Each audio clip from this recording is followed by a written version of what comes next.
नमस्कार, एक बार फिर से आप सभी का स्वागत है स्वदेश 24x7 न्यूज चैनल में। और चलिए बुलेटिन की शुरुआत करेंगे आज की तमाम खास खबरों के साथ। राजगढ़ जिले में कांग्रेस पार्टी ने किसान और जनता से जुड़े मुद्दों को लेकर नया अभियान तेज कर दिया है।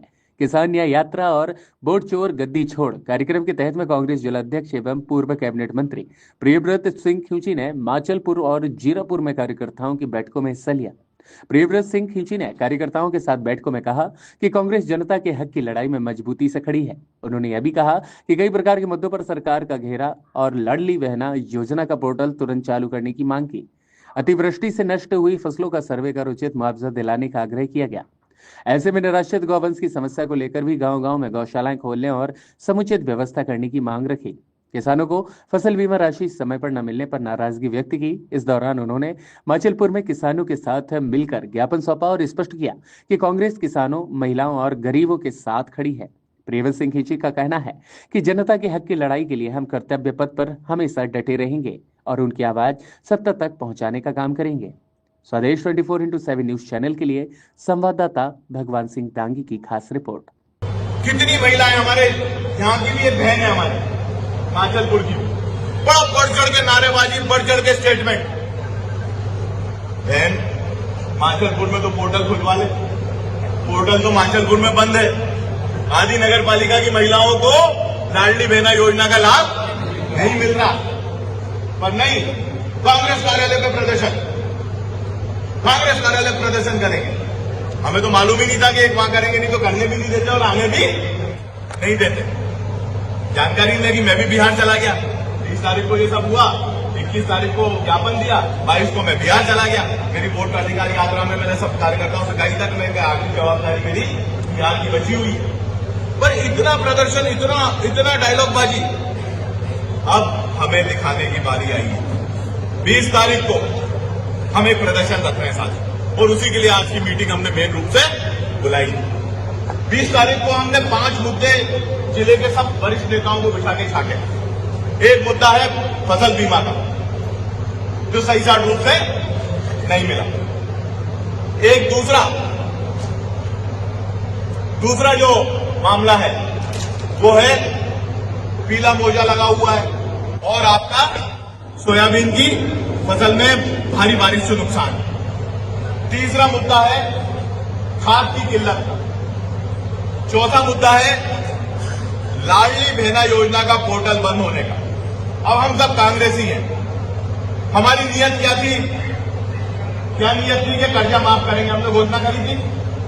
पहले साल में हमने 50,000 का कर्जा माफ किया। भाजपा ने क्या कहा कि एक भी आदमी का कर्जा माफ नहीं हुआ। यही कहते हैं ना कमलनाथ जी ने। दूसरे साल में हम 1 लाख रुपए तक का कर्जा माफ करने लग गए।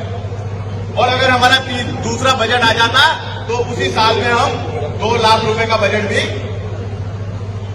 2 लाख रुपए तक का भी कर्जा माफ कर देते। पर इनने हमारी सरकार गिराई, करोड़ों रुपए लगाए, क्योंकि इनको मालूम था किसानों का कर्जा माफ हो गया तो भाजपा साफ हो जाएगी। राहुल गांधी जी ने शब्द पकड़ के ये बात कर रहे हैं। राहुल गांधी जी ने कहा था कि 10 दिन में योजना लागू नहीं हुई तो मैं मुख्यमंत्री बदल दूंगा। 17 तारीख को कमलनाथ जी ने शपथ ली दिसंबर की 2018 में, और 25 तारीख को मंत्रिमंडल ने फैसला कर दिया कि 2 लाख रुपए तक का कर्जा माफ होगा। ये भाजपा कहते हैं कि नहीं कहते? और अब क्या हो रहा है? शिवराज सिंह तो नाच कूद के कह गए कि 3,000 रुपए देगा मामा तुम्हारा, 3,000 रुपए देगा मामा तुम्हारा। और मोहन यादव 3,000 रुपए की बात आज तक नहीं करी, और ये हमें बदनाम करते हैं। ये इन पे लागू होता है। तुम क्या चुनाव के 6 महीने पहले दोगे 3,000 रुपए? देने तो आज से देना शुरू करो। बहनों ने सरकार बनाई तुम्हारी और तुमने बहनों को ठगा। भाई ठगों को जवाब कौन देगा? कांग्रेस ही जवाब देगा। मेरा निवेदन है, निकल के अगर हम चुपचाप बैठे और पान की दुकान पे बात कर रहे हैं तो नहीं, मैसेज जाए पूरे मध्य प्रदेश में। राजगढ़ से मैसेज जाना चाहिए कि महिलाएं चिल्ला के कह रही हैं, बहनें चिल्ला के कह रही हैं कि पोर्टल खोल। बता मोहन सरकार कहां गए मेरे 3,000? ये नारा हमें गुंजवाना है, क्योंकि ये धोखा है हमारी बहनों के साथ। कौन देगा? कौन राशि देगा? आपने ठगा है, आपने धोखा दिया है, आपने झूठ बोला है। ये जनता के बीच में हमें उजागर करना होगा और ये सच है, हमारा सच इनने झूठ बनाया और इनके झूठ को हम झूठ को कम से कम साबित करें कि हमारा लक्ष्य होना चाहिए। निराश्रित गौवंश की क्या परिस्थिति है? 5वां मुद्दा बताओ तो मुझे। निराश्रित गौवंश में एक गौशाला हमारी सरकार गिरने के बाद बनी होती, 15 महीने में 40 गौशाला बनी है। बनी कि नहीं बनी? और जैसी सरकार गिर गई एक भी गौशाला नहीं बनी, गौशाला संचालित होना बंद हो गई। एक गौशाला में तो सरपंच की भैंसें बंधी थी, भाजपा का नेता है वो, भैंसें गौशाला के अंदर बंधी हुई। और कलेक्टर साहब सच्चा, अब कलेक्टर साहब ने भी रिपोर्ट जारी करी। मैं किसी का आरोप नहीं लगा रहा, मैंने तो लिस्ट देखी। मुझे बताइए कि मुख्यमंत्री तीर्थ दर्शन यात्रा गरीब लोगों के लिए बनी। बेशक मैंने जांच करी, वैसे एक ने कहा कि उसमें माननीय विधायक जी की पत्नी ज्योत्सना गांधी जी का नाम भी लिखा हुआ, हजारीलाल गांधी। दूसरे नाम पे लिखा सरदार भाई श्री हजारीलाल गांधी, निवासी काशी के। एक का लिखा निवासी जीरापुर। बहुत बढ़िया। मैंने पूछा कि क्या ये महिलाएं जा सकती हैं? उन्होंने बोला साहब आयकर दाता का नियम है, आयकर दाता आयकर दाता नहीं होना चाहिए। हो सकता है सरदार भाई जी क्योंकि वो आयकर दाता ना हो, मान सकता हूं। ज्योत्सना जी पहले शासकीय सेवा में थी, हो सकता है वो भी उनकी पेंशन अगर 12 लाख से कम आ रही हो तो वो भी आयकर दाता की श्रेणी में नहीं आती। पर प्रमुख व्यवसायी इंदिरा मुंद्रा जी का भी नाम, जो भारतीय जनता पार्टी की पदाधिकारी है, उनका भी नाम है उसमें। और एक कॉमन सेंस की बात है कि क्या माननीय विधायक जी को, जो स्वयं विधायक है और मेरे को पूरा पक्का है क्योंकि वो आयकर दाता है, वो आयकर दाता है, तो वो आयकर दाता होने के बाद क्या उनको और माननीय विधायक होने के बाद क्या अपनी पत्नी को सरकारी योजना में ले जाना चाहिए? और अपन तो तीर किया गया ये अपना जमीन देता है क्या? ये गवाह देता है क्या हमारे? पर ठीक है, उनने चयन किया, वो लिस्ट मेरे पास व्हाट्सएप पे आई, मैंने देखा उस लिस्ट। मैंने बोला इसका भी मुद्दा उठाएंगे जब मौका आएगा। पर बड़ी अजीब सी बात, मैं किसी की आलोचना नहीं कर रहा, मैं बात कह रहा हूं कि क्या ये शोभा देता है? विचार जनता को करना है कि क्या ये शोभा देता है। और यही बात हम आप लोगों के बीच में सब लोग मिलकर करना चाहिए।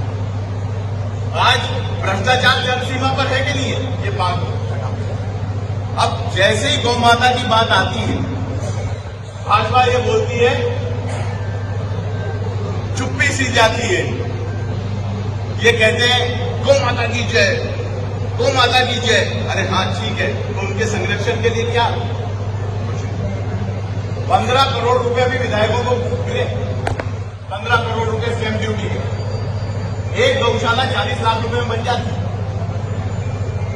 एक साल का पैसा 20% पे 30% पे लोगों ने, सरपंचों ने लिया। ये पब्लिक डोमेन में बात, कोई प्रूफ देने की आवश्यकता नहीं, सब जानते हैं, आम जनता जानती है बात। पर वो काम कितना हो रहा है उसकी हम जांच कराएंगे, उस स्टेप पे भी आएंगे कि ये 15 करोड़ में जो सरपंचों को पैसा मिला, इस 15 करोड़ में एक्चुअल जमीन पे काम कितना हुआ? मूल्यांकन तो पूरा हो गया होगा, पर एक्चुअल मेजरमेंट के हिसाब से कितना काम हुआ ये भी देखेंगे। अगर ये प्रूफ मांगेंगे तो हम ये देखेंगे। पर मेरा आपसे निवेदन है कि एक विचार करो कि 15 करोड़ में अगर ये अपने नेताओं की जेब भरने की जगह गौ माता का आसरा बना देते तो सही में गौ माता की जेब होती कि नहीं होती? तो ये विषय है साथ, इन विषयों के ऊपर हम घेराव कर रहे हैं। हमारे प्रदेश के जो मुखिया हैं जीतू पटवारी जी, वो इसमें आएंगे। हमारे नेता प्रतिपक्ष उमंग सिंघार जी आएंगे और हमारे एआईसीसी के प्रभारी आदरणीय हरीश चौधरी साहब भी इस कार्यक्रम में आएंगे। साथ जयवर्धन सिंह जी भी आएंगे और भी माननीय विधायक और पदाधिकारी इसमें शामिल होंगे। मेरा ये निवेदन है कि जवाबदारी हमारी बनती है। अगर आपने लाडली बहना का मामला उठा दिया आज, मैं कांग्रेस पार्टी के कार्यकर्ताओं से निवेदन करता हूं हाथ जोड़ के कि ये मुद्दा अगर ढंग से उठ गया तो जो आपको जो इनने जलील किया है का किसान कर्ज माफी पे, उसका मुंह तोड़ जवाब देने में आप लोग कामयाब आपके हाथ में। मैंने लागत देखी, हमारे जितने भी पंचायत स्तर पर काम करने वाले कार्यकर्ता हैं, कुछ सरपंच वर्तमान में भी है, कुछ हारे भी हैं, कुछ जीते भी हैं, जो हमारी ऐसी बहनों को आइडेंटिफाई कर सकते हैं जिन्हें इस योजना से वंचित रखा गया। मैक्सिमम हमें उनको राजगढ़ लेके आना है और उनसे कलेक्ट्रेट में आवेदन दिलवाना है। इसके लिए लिस्ट बनाओ और दूसरी लिस्ट हमारी उपस्थिति। और मैं निवेदन कर रहा हूं, कोई भी हो कृपया अकेला ना आए।